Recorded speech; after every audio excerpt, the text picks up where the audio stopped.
що не було приватних замовників, усі були державними. So, they are all public, so they should be responsible for all this process of EIA, for preparation of the report, for public participation, for all consultations, even for designing their own conditions. They propose, the developer proposed the conditions in the EIA report, and this is subject to expertise, and expertise says, разрешено или не разрешено, yes or no, nothing else. І тоді якраз замовник відповідає за процедуру ОВНС повністю, тобто він готує звіт за ОВНС, він відповідає за участь громадськості, за консультації, і він навіть прописує екологічні умови. А далі подає це все на перегляд уповноваженому органу на експертизу. І експертиза вже каже так або ні. The problem is that this system was designed for central plant economy, and that collapsed. And now you all have a normal market economy with private developers. So this system cannot work properly. І проблема полягає в тому, що ця система була розрахована на країни за централізованою плановою економікою, а зараз в Україні та в інших країнах відбувся перехід до ринкової економіки, відповідно ця система просто не може працювати. And also the problem is that this system is not compatible with international obligations which are built on the premise of this Western system. It's just different structure. І крім того, ось ця система, вона несумісна і не відповідає іншим міжнародним зобов'язанням, вона не співвідноситься за моделями, які використовуються на Заході. And this has twofold consequences for these countries. First, non-compliance with international standards, structural non-compliance, conceptual, but secondly, this system simply does not work well in the private, normal, modern economy.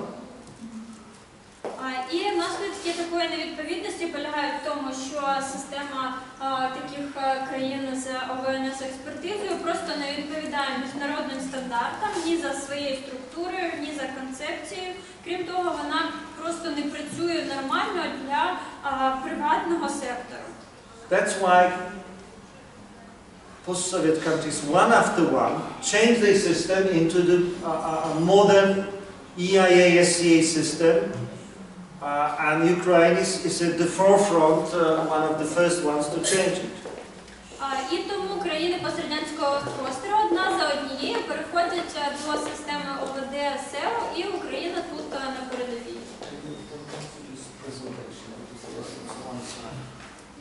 So that's why we are here. That's why you change the law, and it needs to be once again.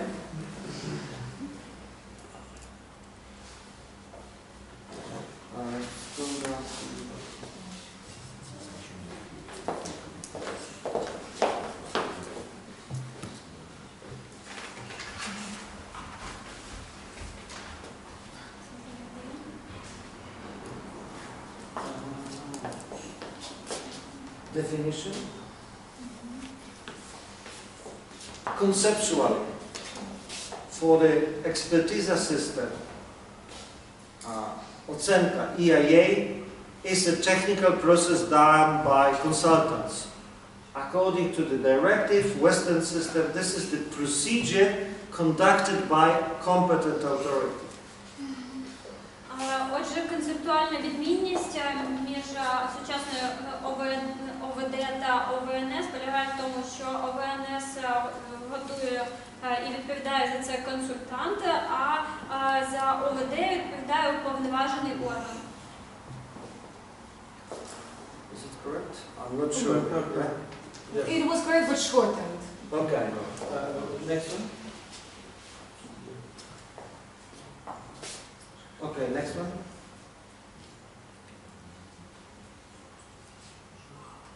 So if you see here the differences. In international standard, it is oriented on procedure. In OVOS expertise, it is on technical exercise. Отже, в чому відмінність? Природа цієї екологічної оцінки за ОВД на процедуру, а ОВНС-експертиза більше орієнтована на технічні аспекти. Who is responsible? In the international standard, this is the competent authority which is responsible for the entire process, whereas according to old OVOS system, it is developed. Відповідальність сторін за міжнародними стандартами відповідає за ОВД уповноважений орган, в той час як за ОВНС відповідає розробник, замовник. So who is conducting this?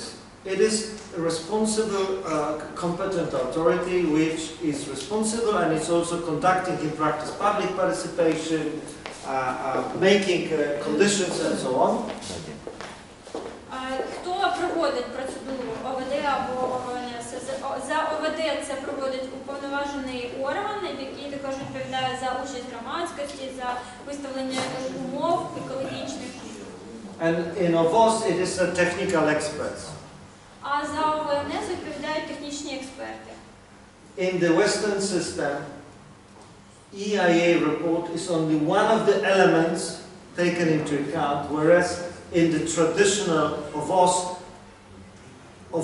отчет is summarizing the results of the procedure. And that creates a lot of problems in practice. We have a case between Lithuania and Belarus.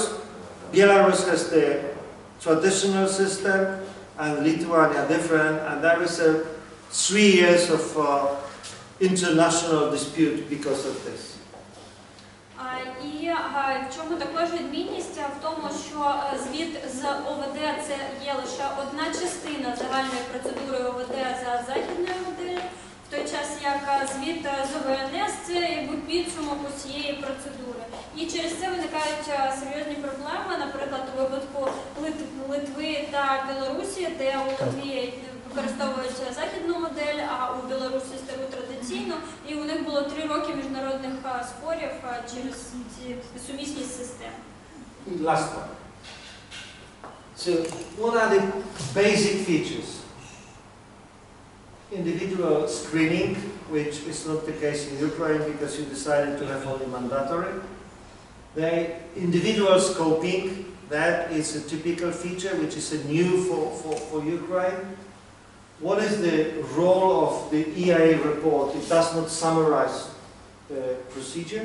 It's one of the elements and reflects the views of consultant hired by developer. It's not an objective statement. Отже, які ж основні принципи, основні характеристики ОВД? Перш за все, це у Європі це індивідуальні скринінги, тобто визначення, чи підлягає вид діяльності проведення процедури ОВД чи ні. В Україні вирішили від цього відмовитися і використовувати просто списки. Наступне це індивідуальне визначення обсягу досліджень та рівня деталізації інформації. Це те, що нове для України. І також слід зазначити, що звіт з ОВД є іншим за своєю природою, тобто це не підсумок усієї процедури, звіт з ОВД – це лише суб'єктивний погляд тих консультантів, яких наймає замовник, тобто він не є об'єктивним. Then what is the difference? Competent authority cannot rely on the conditions for the project in the EIA report, but they need to themselves actively design the conditions for the project. They need to make justification. І в чому тут також відмінність? Уповноважений орган не може повністю ссилатися на умови, екологічні умови, що викладені у звіті з ОВД. Уповноважений орган сам тепер розробляє екологічні умови і також відповідає за обґрунтування свого рішення та тих умов, які висуваються. And then a lot of details is about documentation and procedures and each of the stages according to the Western system. So you would all find these elements in your own закон. І у українському законі відмінністю полягає в тому, що тепер є детальна інформація стосовно документації, яка вимагається, та детальний опис процедури і кожного етапу. Шановні колеги, щойно відбулося глибоке занурення в європейську і світову модель оцінки впливу на довкілля. Вибачте, що так екстенсивно, але і ми, в принципі, трішки перенесли деякі елементи на післяобідній час з приводу вже більш детального аналізу закону і підзаконних актів у сфері оцінки впливу на довкілля, напрацьованих, прийнятих в Україні. Наразі в нас